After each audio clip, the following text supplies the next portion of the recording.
Bonsoir à tous. C'est avec une très grande consternation que je fais ce message.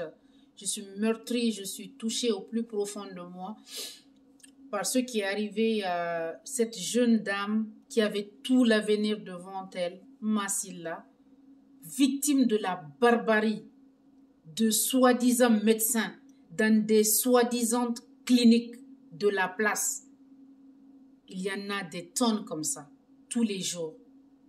Malheureusement, disons-le, elle a été charcutée, c'est ça le mot. Elle a été torturée, elle a été violée, violentée et ensuite abandonnée par ces faux médecins à cause desquels aujourd'hui elle se retrouve. C'est-à-dire, je sais même pas, j'imagine en fait que ce soit une sœur, une cousine, une personne proche qui soit dans une telle situation. Elle a subi au moins 5 opérations. Elle s'est ensuite rendue à Ignacidine qui a essayé de faire de son mieux, en tout cas les médecins de Ignacidine. Mais le cas était devenu trop grave, la plaie s'étant infectée, il fallait trouver d'autres solutions. On a dû lui mettre des sondes. Finalement, le gouvernement a pu la faire évacuer sur Tunis. Elle a subi une 7e opération, mais je crois qu'elle s'en est pas sortie parce que les plaies étaient déjà là.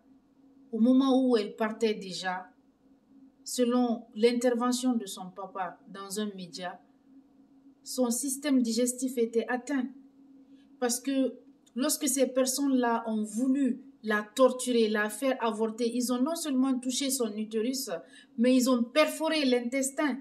Et suite à cette perforation, il se trouvait que les déchets n'arrivaient plus à aller là où ça devait être. Donc ça infectait les plaies.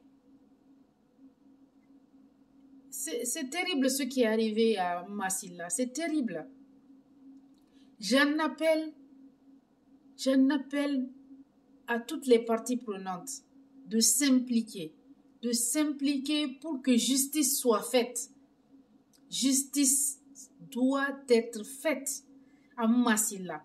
Non pas seulement pour Massila, mais pour éviter que ces cas ne soient répétés dans notre pays. Parce qu'il y en a eu, des centaines de victimes comme Massila ou plus que Massila, il y en a eu. Comme je le disais une fois dans un de mes posts, Dieu a sauvé Massila pour qu'on puisse mettre main sur ces individus. Parce qu'elle a souffert.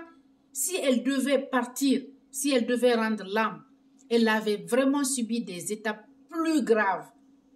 Mais Dieu a sauvegardé sa santé, Dieu a sauvegardé son âme pour qu'on puisse assister à toutes ces étapes-là jusqu'à son décès.